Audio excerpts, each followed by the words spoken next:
Hey guys, what's going on? Doug here. Welcome to Doug's Sales. I got a sales update for you. I got a sales update for you.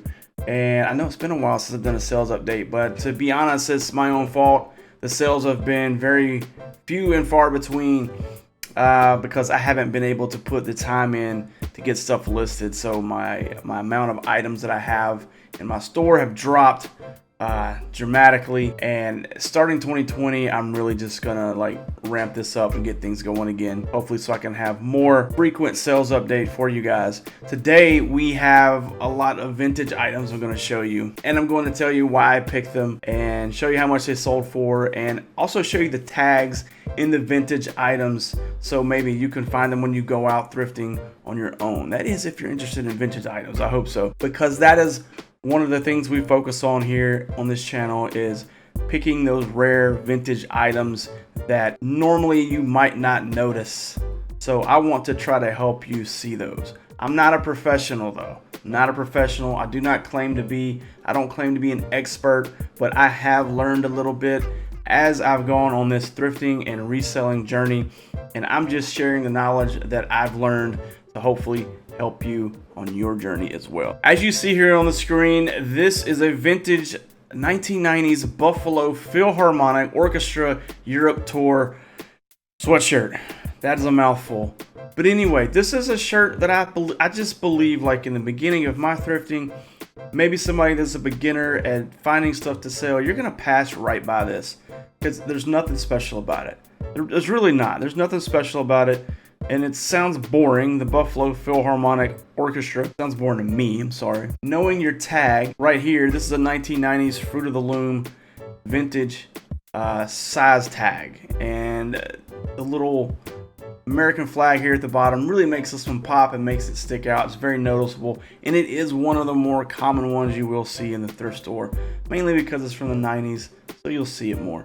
But look for that little flag there at the bottom, Fruit of the Loom. This is 1990s, no doubt about it. So the person who bought this knew exactly what they were looking for, probably searched for it specifically, and they found this, and it sold for $24.99 plus free shipping. It's a very lightweight sweatshirt, so it was able to go first class. I think it just cost a little over $5 in shipping. By the way, I am going to start charging calculated shipping going forward because the shipping prices from USPS is just getting out of hand, and it's making it not worth it to do free shipping anymore, in my opinion, unless you have a pretty expensive item that can go first class. Why would you do free shipping anymore? It's kind of ruining the eBay resale game just a little bit. It's one of the things that's kind of ruining it. Next, we have a pretty cool shirt. I got this in one of my vintage hauls back in the spring. It is a Dr. Seuss / Tommy Hilfiger inspired t-shirt. I don't think Dr. Seuss or Tommy Hilfiger, either one, had anything to do with this t-shirt. I'm pretty sure that's an old Fruit of the Loom tag. Not 100% on that because it is torn, but it does tell you right here this was printed in 1997, so it is a vintage t-shirt. Vintage being 20 years or older, and oh my gosh, we are about to enter an era here in just a few days where items that were purchased in 2000 or made in the year 2000 are going to be vintage. So man, it's another decade gone. It's kind of crazy, but I am excited about it. More vintage items to pick and sell. But this cool shirt features some of Dr. Seuss's more popular characters inside of what looks like to be like a Tommy Hilfiger type flag, and it sold for $24.99 plus free shipping. Pretty good turnaround. Next, speaking of Tommy Hilfiger, we have here a fleece pullover. This is it's a vintage Tommy Hilfiger fleece pullover. You know, I put vintage, but I don't think this one quite hit the 90s, to be honest with you. I think this is early 2000s, but I went ahead and put vintage on it because people search for some of the older vintage Tommy stuff. I still think this fits the bill of what people are looking for based on the Tommy colors and flag around the neck and the big tag inside. I still thought this was desirable and still thought somebody that searched vintage Tommy Hilfiger would enjoy this, and apparently they did. I charged calculated shipping on this because it's pretty heavy, and it sold for $29.99, and the buyer paid shipping. Now this shipping price is based off my zip code, not the person who bought it. I don't know what they paid for to have it shipped, but it sold for $29.99. I think I paid around $5 for the pullover, so a good turnaround there. All right, so this is not vintage, but this is a pretty cool story. Last Christmas, well, okay, let me back up. A little bit before last Christmas, I made fun of vests on Facebook. I call vests like half jackets. And when I made fun of the jacket on Facebook, my sister took it seriously and she thought I wanted a vest. So she bought me a vest for Christmas last year.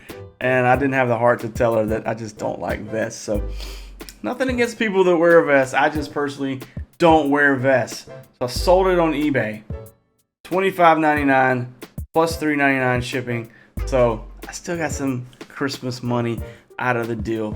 Like I said, this isn't vintage. This isn't normally something you would pick because it's a saddlebred. It still has the tag on it. That would be a little bit more rare. I don't know how much a used one would go for. I wouldn't suspect too much, but I just wanted to throw that in there. It was one of my recent sales, and I thought it had a funny story. Well, funny to me, kind of had to be there. Next, we have a vintage 1990s Ray Stevens It's Me Again, Margaret, Are You Naked t-shirt. I'm not naked. He's asking you if you're naked. But anyway, Ray Stevens, we all know Ray Stevens. He makes those funny songs and he's classic. He was popular when I was in high school and junior high. And here is one of his concert t-shirts. Now, it doesn't have the actual date on it, but if you look at this tag right here, it is a soft tee brand. This is a 1990s soft tee brand, and that's how I know it was vintage. Not because it had a date on it, but because of the tag. So it could have been a reprint, anything like that, but it's not based off the tag. So I felt comfortable calling this a vintage Ray Stevens, and I could have put 90s, but I didn't. I just put vintage Ray Stevens, and someone found it and paid $21.99 plus free shipping. Very good turnaround right there. I was happy with that. All right, next there's a little story behind this one. Cleveland Browns faded crew neck. It got purchased for like $30 at one point because this is from the 80s, and I thought it was really cool, and it shows the actual age of the sweatshirt based on like the cracking in the paint and the stains on it and the fading. So a lot of people like that, but the person who purchased it emailed me and sent it back and said it was in worse condition than they initially thought. Let's go look at my description. Let's see. What do you think? Worn and very faded, several small stains and some heavy cracking in the paint. Tag says XL, but this is probably better for someone that is a size large. Sometimes these tags don't indicate how big the shirt actually is based on today's standards. So don't expect a very nice sweatshirt, but more of a comfortable vintage piece to wear in a casual situation. Please check measurements below. I think that's a pretty good damn description, don't you? I thought it was a pretty good description, and apparently not. So I gave them a refund, got the shirt back, and I resold it for $14.99. I got nervous, so I lowered the price to $14.99. Somebody bought it. Probably should have kept it at $29.99, but what do you want to do? It is very lightweight, so it went first class. But I didn't make as much as I wanted off of that one. Just, some people just, there's cracking. There's a stain down there. You can see how faded it is, the cracking, the stains. I took pictures of everything. And here is the trench tag. Trench vintage tag. This is a 1980s tag. So look out for that one. But, got rid of it. Some Cleveland Browns fan is happy because of the shirt, not because of football team. They still got to wait on that. Next, this is not a vintage piece, but this is a Peyton Manning Denver Broncos jersey. Jerseys sell. Like, if you see football jerseys, pick them up if you can get them for, under $10. Still do your research, though, because some jerseys are only worth $10 to $15 depending on the player, depending on like the jersey or what team it is and what player name is on it. If that player doesn't play for that team anymore, sometimes it can decrease the value unless they're a Hall of Famer like Peyton Manning. I know that Broncos fans will still be okay with this.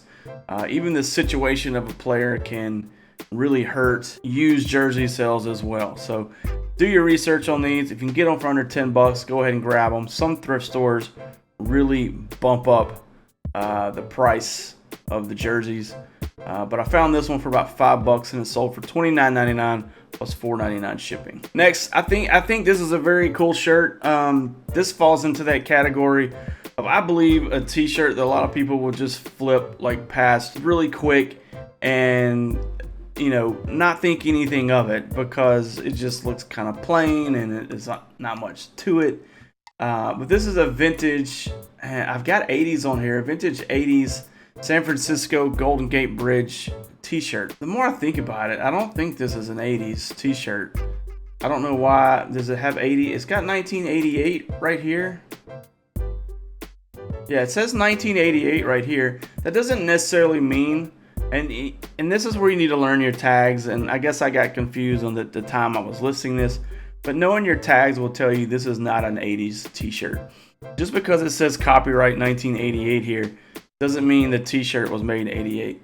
That could also indicate when the artwork was created. The artwork could be copywritten and created in 1988 and transferred to this t-shirt in the 90s. Something to look out for. And the reason I know that this is a 90s t-shirt is because this One Ida brand, I think that's how you say it, One Ida. This One Ida brand is a 1990s brand, and I've seen it on a lot of t-shirts. That's why it stuck out to me. It let me know that it was a vintage t-shirt. Nonetheless, I'm glad I picked it. It sold for $29.99 plus free shipping, and I probably didn't pay any more than like $3 for the shirt. But pretty cool shirt, and glad I was able to get that one sold. Next, we got a vintage 1980s Perdido Key t-shirt. It's very, very thin, very 80s style. I'll show you the tag. Here it is, 1980s Screen Stars tag. Now this, I've actually seen this tag go into the early 90s, like 92, 91, but the majority of the t-shirts you find with this white Screen Stars tag is gonna be from the 80s.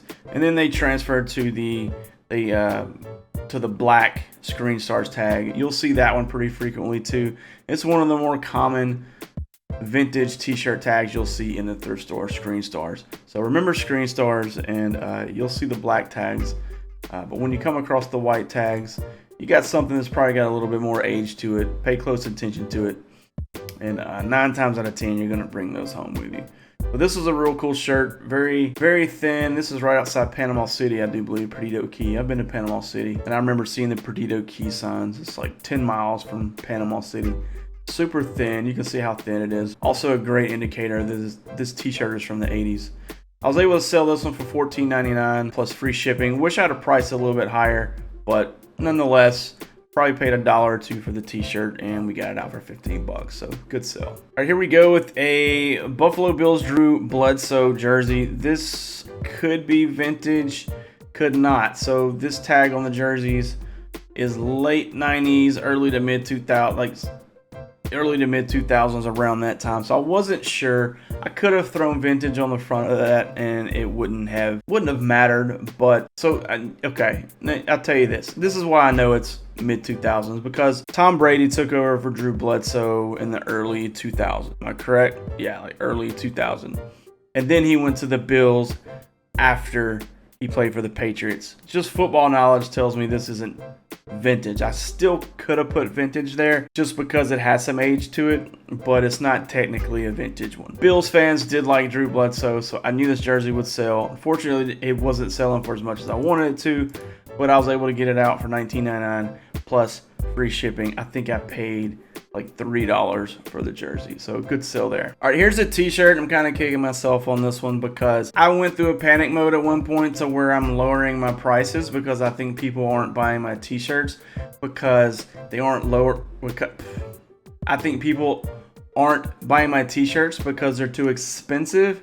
That's not true. The reason they're not buying my t-shirts is because I'm not listing weekly or daily, and I'm not listing more and more items. So my items aren't as visible as I normally would for somebody who's constantly listing.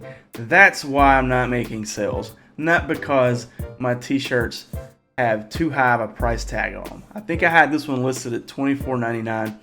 It's a vintage 1990s Adidas soccer t-shirt. And there's the 90s Adidas tag. That's one of the 90s Adidas tags. There's several. Well, this is one of them. And it's just like, it says Lightning Challenge, and it says Atlanta, and they're kicking a soccer ball around. And it says Adidas Soccer. So I probably could have left that one listed at $24.99 and still sold it. But I dropped the price. Only got $10.99 for it. I'm upset. I'm showing you this one because as long as you do the proper research and you're not too outrageous with your prices based on what you see, then, you know, go with your gut on your first initial pricing. That's what I should have done here, and I didn't. And I probably lost about 15 bucks out of it. Don't lower your prices. That's my opinion. Just, you know, do the right research. Price them right the first time. Just keep listing, and keep listing, and you'll get some sales. Don't worry. Trust me. All right, we're going to finish on this t-shirt. This is a vintage 1990s Antone's Home with the Blues, Austin, Texas t-shirt. This is a music hall and restaurant and bar in Austin, Texas. I looked it up. This is a 1990s t-shirt. There's the tag again. There's that Fruit of the Loom t-shirt tag with the American flag at the bottom. Again, like, just don't forget this one. You will see it plenty. And this is a pretty popular place. A lot of big bands and big names come through this place to play shows. And I just thought it was a very cool t-shirt, and I probably should have priced it a little bit higher, maybe $29.99, but I did price it at $20.99, and I got it sold. Buyer did not pay shipping, free shipping. Like I said, I'm gonna start doing calculated shipping because I need that shipping money like the rest of you. That will do it. That concludes my sales update. There's mainly vintage items in here. There's a few non-vintage items, and I hope I was able to help somebody, or, you know, recognize a tag or t-shirts, give you some ideas for when you go out thrifting next time. If you've made it through the entire video, I really appreciate it. Please hit like if you enjoyed the content. It does support the channel. It helps the channel out. Consider hitting subscribe if you haven't already. Come back. We will do a lot of resale videos, resale updates. I am a part-time reseller, and I just love doing this. I love doing it, and it's going to be happening a lot more in 2020. So thanks again for watching the video, and I hope you guys come back soon. Happy New Year, everyone. Take care.